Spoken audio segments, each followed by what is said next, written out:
NRG നല്ല നേതാവായിരുന്നു. തത്വങ്ങളൊക്കെ പറഞ്ഞ് ജീവിതം തീർന്നു. 5 പൈസ ഉണ്ടാക്കിയിട്ടില്ല.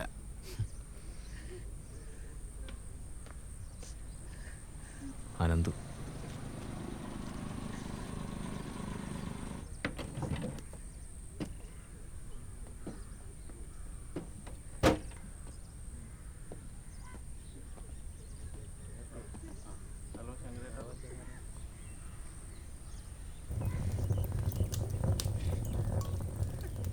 പറയുന്നത് കേട്ടിട്ട് അവനിങ്ങോട്ട് തിരിച്ചു വരാനുള്ള പരിപാടിയാണ്. അത് നമുക്ക് എല്ലാവർക്കും കുഴപ്പമാണ്. അവനെങ്ങനെ ഉണ്ടായിരുന്നു പെരുമാറ്റമൊക്കെ? ഒന്നും സംഭവിക്കാത്ത പോലെ. പക്ഷേ അവൻ്റെ മനസ്സിലെന്തോ ഉണ്ട്, അതുറപ്പാ. നീ ഇങ്ങനെ എത്ര നാൾ അവനെ പേടിച്ച് നടക്കും? എപ്പോഴാണേലും അവൻ വന്നു കഴിഞ്ഞാൽ നിന്നെ വെച്ചേക്കുവോ? ഇതിപ്പോൾ അവനായിട്ട് കൊണ്ട തന്നാ മാൻവേട്ട്. അവനുള്ള പണി അവൻ തന്നെ കൊണ്ട തന്നിരിക്കുക. മാനിറച്ചി. മിനിമം ഒരു 6 വർഷമെങ്കിലും അവനകത്ത് കിടക്കും. പ്ലാൻ വർക്കായാൽ. അവൻ വിളിച്ചതല്ലേ, നീ പോണം. അവിടെ സംഭവമൊക്കെ റെഡിയാവട്ടെ, പക്ഷെ നീ കഴിക്കരുത്. അവനെ നമുക്ക് പൂട്ടണം, രാത്രിക്ക് രാത്രി.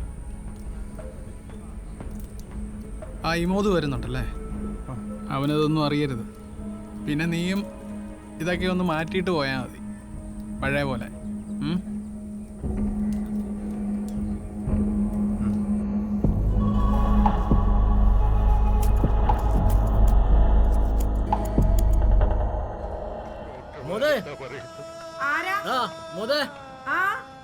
അമ്മ ഇമോദില്ലേ?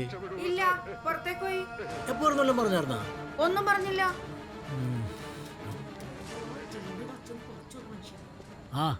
എന്താണ് ചോദിച്ചിട്ടാ? വേഷം കൊടുക്കണല്ലോ. എന്താ വേഷം?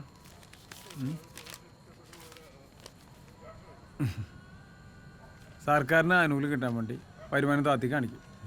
എന്നിട്ട് ലോണിന് വേണ്ടി ബാങ്കിൽ ചെല്ലുമ്പോൾ ഒരു സമ്മതിക്കില്ല. അപ്പോൾ വരുമാനം കൂട്ടി കാണിക്കണം. എന്തിനാണ് താവച്ചേട്ടാ? ഇത് മതി. പിന്നെ ഞാൻ തിങ്കളാഴ്ച പോയിട്ട് വന്നിട്ട് വില്ലേജ് കാണാം കേട്ടോ.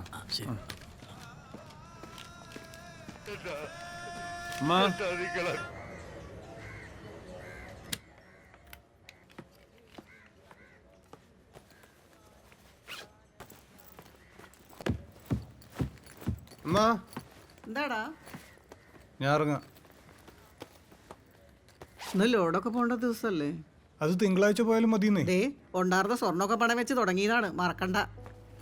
എന്തേ നോക്കണ്ട, ആ കോളേജൊക്കെ വാല തൂങ്ങി കുറെ നാൾ നടന്നതല്ലേ. എന്നിട്ട് അവൻ സർക്കാർ ജോലി മേടിച്ച് വിടുക്കനായി. എനിക്കും കിട്ടിയാനേ സർക്കാർ ജോലി. നിങ്ങൾ പേരിന്റെ അറ്റത്ത് വാലില്ലാത്ത ഒരാളെ കിട്ടിയാൽ മതിയായിരുന്നു.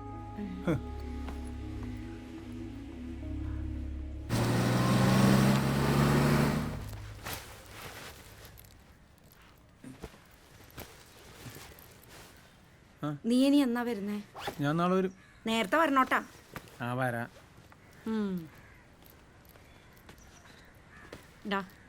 ഒരു പണിക്ക് പോവാതെ രാഷ്ട്രീയം കളിച്ച് എത്ര നാൾ വെച്ചിട്ടാണ് ഇങ്ങനെ?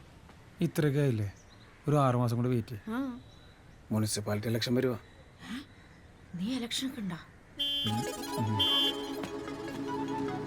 പോണ്ടോ? പാടാ. അമ്മോ, സിനിമ ക്ഷേമക്കിച്ചത് കുട്ടപ്പനായല്ല. പാം.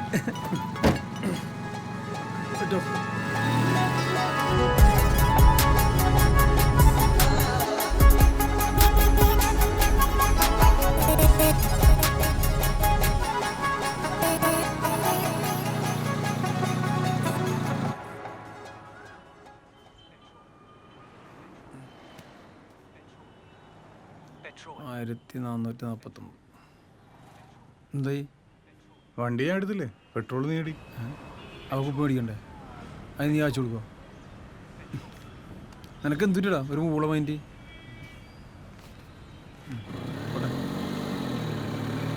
കാണട്ടെ സെറ്റിൽ കേട്ടാ. തന്നോ നിനക്ക്